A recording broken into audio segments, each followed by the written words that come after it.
असं छपरीवाणी का घातलंय जरा नीट घाल की. नमस्कार, अपडेट विथ रेवा या चॅनलमध्ये तुमचं स्वागत आहे. तर चल भावा सिटीत तर आजचा 10वा भाग झालेला आहे. तर 10व्या भागामध्ये त्यांचा असा टास्क आहे की चल भावा ऑफिसात.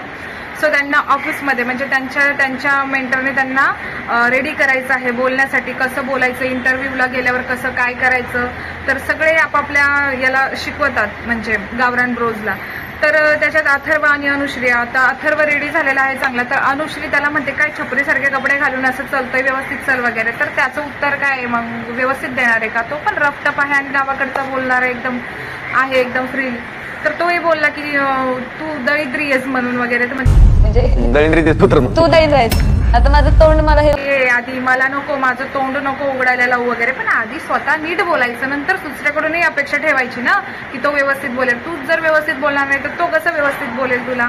तर हेच चालू झालंय त्यांचं. आणि त्याच्यानंतर ती टास्कबद्दल अथर्वला सांगत होती की असं नाही, असं म्हणजे हे असं केल्याने असं होतं, तसं केल्याने तसं, असं त्याला टास्क समजून सांगत होती. इंटरव्ह्यूला गेल्यावर काय करायचं काय नाही. एक प्रोडक्ट सेल करतो आपण, तर किती स्टॉक मध्ये उरले. तर अजिबात अथर्व सिरियस नाही. तो बोलतो की तू मला त्या टास्कमध्ये असं म्हटली, तसं म्हटली, म्हणजे त्याचं अजिबात लक्ष नाहीये. बिचारी ती काहीतरी शिकवते तेही शिकत नाही. म्हणजे दोघंही सारख्याला वारखे झालेत, ते एकमेकांचं अजिबातच ऐकत नाहीयेत. त्याच्यानंतर इंटरव्ह्यूला गेल्यावर अथर्व त्या मॅडम त्याला विचारतात, जर मी तुला सांगितलं की म्हणजे मी उद्या तुला सांगितलं की याला जाऊन मारून येतं, तुझा आणि असं खोटं बोलू नये किंवा असं तसं, तर बोलतो ठीक आहे मी बोलेल वगैरे. तर मॅडम म्हणतात की तू असं करणार का? तर तो म्हणतो तुझी अनुश्री, समजा तुझी मेंटर अनुश्री आहे, तर ती जर तुझ्याशी खोटं बोलली तर अनुश्री समजा तुझ्याशी खोटं बोलली, म्हणतो की ती माझ्याशी खोटच बोलत राहते, ती मी माझंच करतो, ती माझ्याशी खोटच बोलत राहते. मग तुमच्या दोघांची जोडी कशी आहे हे अथर्वला कळत नाही. अथर्व तिथे जाऊन तिच्याबद्दल बुराई करतोय. म्हणजे तिथे त्याला व्यवस्थित बोलायचं होतं, तो तिच्याबद्दल म्हणतो हा ती तशीच आहे, मला माहिती आहे ती माझ्याबद्दल बुराईच करते, ती मला व्यवस्थित बोलत नाही, माझं मीच करतो. मग तुला चान्स होता ना तुझं पार्टनर चेंज करायचं, तर केला नाहीस आणि आता काय मग हे असं नोकरी करणार तर शेती कोण करणार? त्यानंतर 2 नंबरला इंटरव्ह्यू होतं पंकजचं. तर पंकजला हे जोहानाने रेडी केलं होतं म्हणजे बोलण्यासाठी वगैरे. इंटरव्ह्यू कसं द्यायचं, इंटरव्ह्यूमध्ये गेल्यावर काय बोलायचं, कसं बोलायचं, हे जोहानाने त्याला रेडी केलेलं. तर जोहाना म्हणजे व्यवस्थित असं त्यांचं छान असं जमलेलं आहे एकमेकांना. म्हणजे भाषेचा जरी प्रॉब्लेम असला तरी पण एकमेकाला एकदम समजून घेतात व्यवस्थित. तर तिथे गेल्यानंतर त्या सरांनी आणि मॅडमनी त्याला हे सांगितलं की आम्ही तुला बिझनेस करायला पैसे देऊ, पण तुला शेती सोडावी लागेल आणि तू सोडशील का? तर तो थोडा वेळ विचार करतो आणि म्हणतो नाही. तर तो म्हणतो मग तुला जॉबही करायचं नाही तरी तू इथे आलायस वगैरे. तर म्हणतो मग सगळेच जर हे असे जॉब करतील तर शेती कोण करणार, मग कसं चालणार वगैरे. सो त्या सरांना आणि त्यांनाही याचं बोलणं पटतं, म्हणजे व्यवस्थित बोलतो वगैरे. तर त्याचं काय नाही, व्यवस्थित बोलला वगैरे, छान इंटरव्ह्यू झाला. तू साईड बस, तू आम्हाला टच नको का ते त्यांना. त्याच्यानंतर इंटरव्ह्यू होतं निक्सनला रेडी केलं होतं भाग्यश्रीने. तर खूप छान प्रकारे भाग्यश्रीने रेडी केलं होतं. तर तो गेला व्यवस्थितपणे, बसला, बोलला. त्यानंतर त्याला मॅडमनी आणि सरांनी विचारलं की तू कुठे कामाला होतास का याआधी, तुझा एक्सपिरियन्स काय होता? तर त्याचा इंटरव्ह्यू खूप इमोशनल असा झाला होता.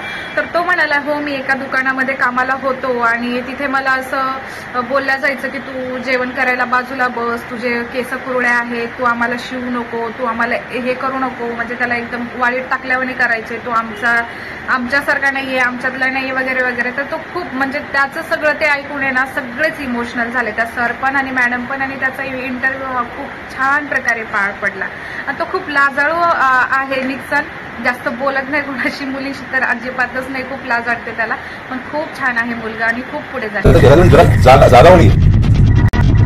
एक मिनिट.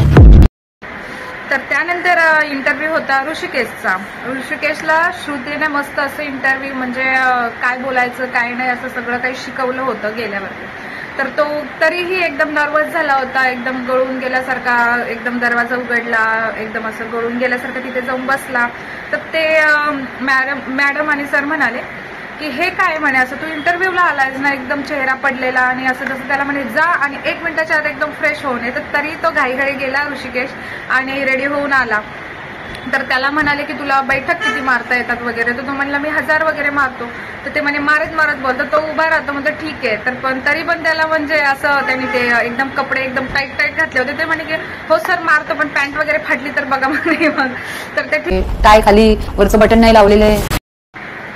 त्याच्यानंतर इंटरव्ह्यू होतं रामाचं. रामाही छान प्रकारे आतमध्ये गेला, बसला, बोलला. त्यानंतर पण त्याला असं बोलले की काय हे टाय एकदम खाली, वरचं शर्टची बटन नाही लावलं. त्यालाही नीताने व्यवस्थित रेडी केलं, पण त्याला ना शर्ट वगैरे फिट होत होतं, त्याच्यामुळे त्याचं बटन वगैरे हे झालं. त्याच्यानंतर त्याला बोलले की म्हणजे तू इंटरव्ह्यूला आलायस आणि तू असं दाढी वगैरे नाही केलंय, शेविंग वगैरे नाही केलंयस, तर का बाबा. तर तो म्हणला की केसही कापले नाहीये. तर तो म्हणाला की नाही पप्पा वारलेत, सो मला नाही ते काढायचं वगैरे. तर आणि त्याच्यानंतर म्हणे दाढी तर काढू शकतो. तो म्हणे हो ठीक आहे, मी दाढी काढेल पण थोडीशी.